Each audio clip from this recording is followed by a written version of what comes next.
گشادهای بلند پرواز. چطور با حداقل انگیزه کارهای بزرگ انجام دهیم؟ نویسنده میلاد اکبری.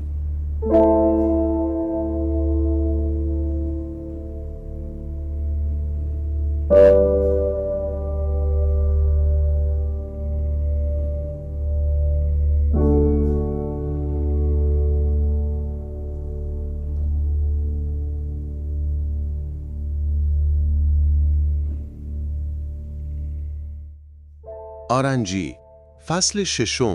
انگیزه نمی آید، ساخته می شود. هممون اون لحظه رو تجربه کردیم. یه روز از خواب بیدار میشی و میگی از امروز تغییر میکنم، دیگه تنبلی بسه. ولی بعد از 2 روز اون حس ناپدید میشه. انگیزه مثل یه مهمون بدقلقه که هر وقت حالش باشه میاد، هر وقت نباشه غیبش میزنه.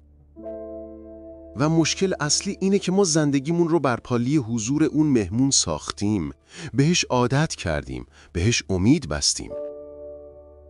در حالی که انگیزه اصلاً قرار نیست پایه باشه، فقط جرقه است. حقیقت تلخ، هیچ کس همیشه انگیزه نداره. حتی موفق ترین آدم ها هم صبعی دارن که دلشون میخواد پتو رو بکشن رو سرشون و دنیا رو بیخیال شن.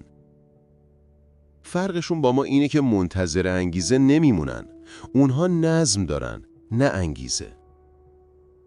انگیزه یه احساسه و احساس ناپایداره. ولی نظم تصمیمیه که با تکرار شکل میگیره. به قول جیمران، انگیزه باعث شروع میشه، اما عادت باعث ادامه دادن میشه. انگیزه یه موتور نیست، یه نتیجه است. بیشتر آدما فکر میکنن اول باید انگیزه پیدا کنن تا شروع کنن. در واقع اول باید شروع کنن تا انگیزه پیدا کنن. یعنی انگیزه از حرکت به وجود میاد، نه قبل از اون.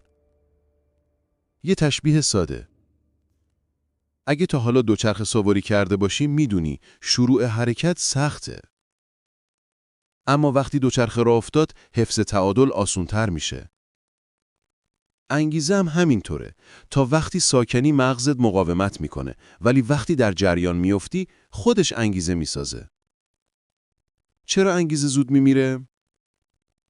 چون مغز به احساس جدید عادت میکنه. اون هیجان اولیه شروع یه جور دوپامین تازه است. ولی بعد از چند روز سطحش میفته و مغز میگه خب چی شد؟ لذت کجاست؟ اینجاست که باید یاد بگیری با نظم خشک و بی احساس جلو بری. کار رو انجام بدی نه چون حال داری، بلکه چون قول دادی. نظم همون انگیزه بزرگاست. نظم همون چیزی که جای انگیزه رو میگیره وقتی بزرگ میشی. بچه‌ها دنبال حال خوبن، بزرگترها دنبال نتیجه‌ن. نظم یعنی انجام دادن بدون حال، بدون هیجان، بدون قهرمان بازی.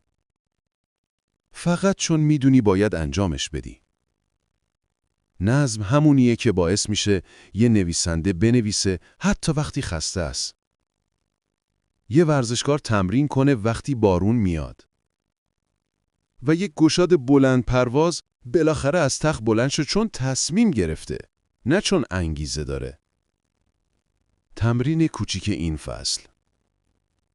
یه کاریو انتخاب کن که برات مهمه ولی حسش نیست. الان نه، فردا نه، همین الان انجامش بده. نه زیاد، نه کامل، فقط 5 دقیقه. اما قول بده فردا هم همون 5 دقیقه رو تکرار کنی. حتی اگه دنیا برعکس بشه. اینجوری نظم ساخته میشه. با تکرارهای خسته کننده تا مغزت بفهمه تو جدی. جمله طلایی این فصل. منتظر انگیزه نباش. اگه قراره کسی بیاد نجاتت بده، اون فقط خودتی. اونم با یه تصمیم کوچیک و بیحال.